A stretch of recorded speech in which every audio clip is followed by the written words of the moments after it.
So in the second step of the Body Life Skills program, we're trying to identify what's the aspect of life that that person does not perceive that they are completely equipped to respond to.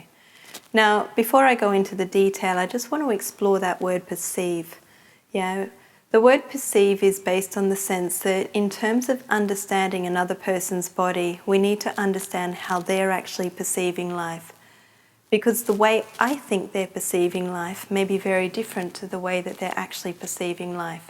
So the understanding needs to come from what is the part of life that they themselves do not perceive they're completely equipped to respond to. Even if I think they have the required skills to respond to that part of life, if they perceive that they don't have the required skills to respond to that part of life, then their anxiety levels will increase and their behaviours will be a result of that. So the word perception in life is very, very important. How is that person perceiving life? So the first step of the Body Life Skills program is identifying what does the body look like, sound like, feel like at code blue. The second step is identifying as soon as that body goes higher than blue. And then the third step is saying, well, I wonder why. And the I wonder why is, I wonder what's the part of life that that person does not perceive they're completely equipped to respond to. And the other thing here is important is to understand again about comparison. If I have the skills to respond to one part of life, it's an unfair judgment of me to expect or assume that other people also have those same skills. So we need to understand how that person is experiencing and never compare what we think they should or shouldn't have the required skills to respond to. They either perceive they have the required skills and they'll be at code blue, or they don't perceive they've got the required skills, so then they're going to be higher than blue on the scale, whether higher than blue be code green, code yellow, code orange or code red. So when we're identifying the aspects of life, I micro-analyse that through an acronym that I call SITA, S-I-T-A. The S stands for the setting, which is the physical environment of where the person is or anticipating to be when the unwanted behaviour occurs. So in the setting, what we're attempting to do is identify how is the person experiencing the setting through their sensory experience. So we all experience the world through our six senses, through the sounds that we hear, through the sights that we see, through the tastes that we experience, through the smell, through touch, and also through our sixth sense of feeling. It's our awareness of how we're actually experiencing the world. So every setting is one that we're either experiencing in a way that we feel completely equipped to respond to, or we're experiencing it in a way that takes us higher up on the scale. So it might be there's a sight that we're seeing that we don't feel completely equipped to respond to, or there might be a smell or a touch that we're experiencing, or it might be just walking into a room and there's an awareness that we go, something doesn't feel right, but we're not 100% certain what that is, but it creates a feeling of unease in the body. So the sound, sight, smells, taste and touch and feeling is the way that we need to micro-analyse to say how is that person experiencing the physical environment, the setting in which they're actually emerged in at that particular time, or anticipating they're going into in the future. And then the I for the sitter, I stands for interactions. And the simple way of looking at interactions is saying it's all about people. And sometimes we're spending time with people and we feel completely equipped to respond to that particular interaction and all that comes with that. And sometimes we're in interactions and we don't feel completely equipped, either a little bit not equipped, more not equipped, a lot not equipped, or don't feel equipped at all. And that's a result of our time with people. So another word that we need to introduce to the Body Life Skills program is micro-analyse. So we're micro-analysing life to look for the smaller components. So what is it about a particular interaction that a person doesn't feel completely equipped to respond to? It could be the words the other person is saying, it could be the clothing that they're wearing, it could be the tone of voice, it could be the words they're not saying.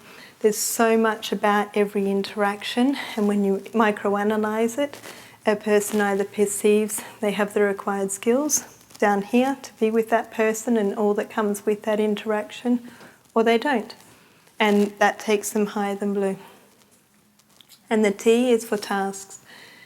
And the task is simply any activity that the person is completing or has been asked to complete. And when we look at the task, we need to micro-analyse it, because there's so many small components of a task. Yeah. So it's not just about saying, well, they find that task challenging. I then go to, well, what's specific about that task that they don't feel completely equipped to respond to? Even preferred tasks, even preferred activities can take people higher than blue.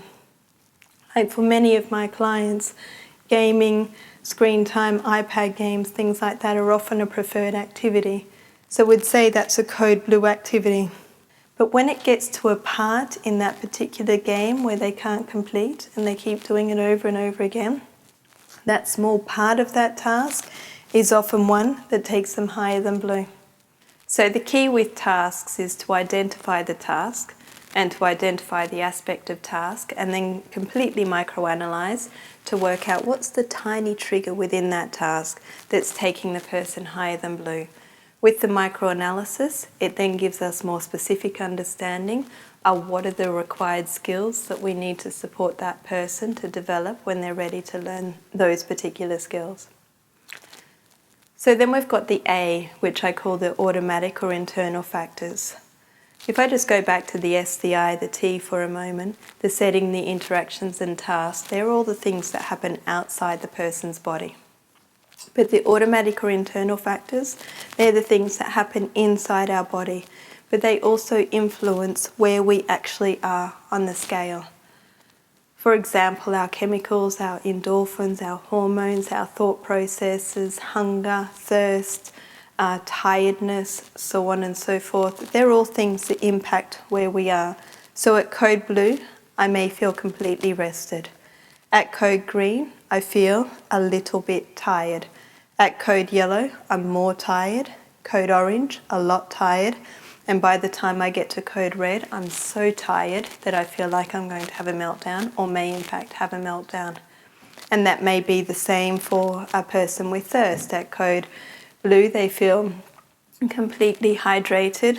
Code green, just a little bit thirsty. Code yellow, more thirsty. A lot thirsty. And code red, feel completely dehydrated.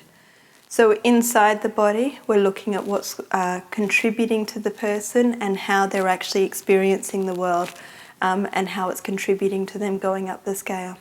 So the S, the I, the T, the A is all looking at how is the person experiencing the world outside of their body and everything they're feeling, and also inside their body and everything that they're feeling, and how that contributes to where the person is and how they're experiencing life. So the simple question with life is going, what is the part of life that that person does not perceive they have the required skills to respond to? But with life, we also need to look at those three factors and go, there's historical parts of life that impact on where we are on the scale. There's also current parts of life, and there's also future parts of life. So the historical parts of life are the things that have already preceded us up until this moment. So everything we've ever lived influences where we may actually be on the scale. But let me just give a practical example. If a person has experienced trauma in their childhood and they haven't actually developed the tools to be able to completely clear that trauma from their body, already they have a different starting point on here. Yeah, the trauma and everything they've experienced in their body, it leaves an imprint in their body and leaves them somewhere higher up on the scale. Yeah, so the historical trauma is something that influences where that person is on that scale. Or historically, you may have had somebody this morning who maybe had a disagreement with one of their family members, and then they leave work and get caught in a traffic jam, and then arrive at work a little bit late. All of those historical factors is going to have a potential influence on the way that that person's actually experiencing their day. So the first disagreement may have historically taken the person to code green, and then being caught in the traffic jam may have taken them to code yellow.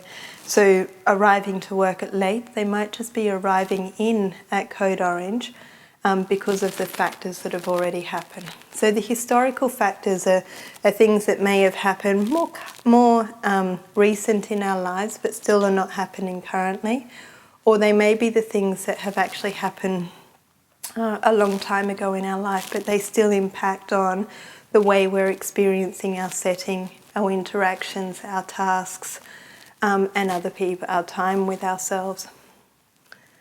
And then the current factors of life. The current things are the things that happen right now. So the current things are what I call the final trigger, the things that often take us from code orange to code red up the scale.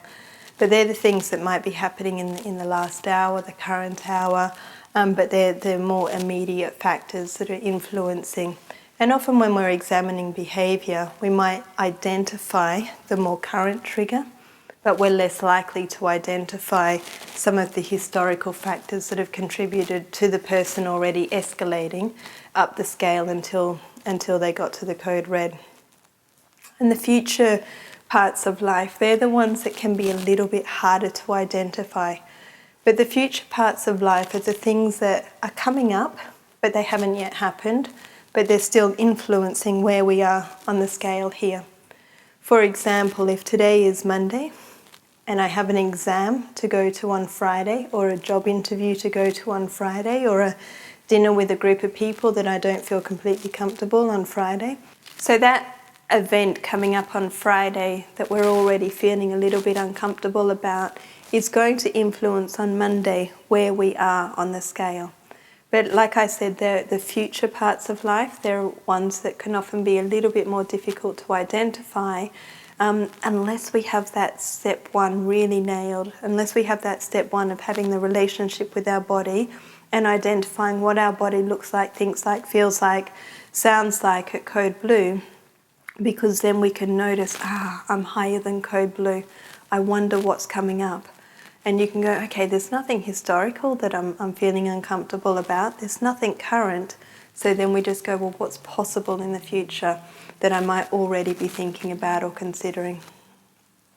So in summary, the life, all we're trying to identify is what's the part of life that that particular person does not feel completely equipped to respond to.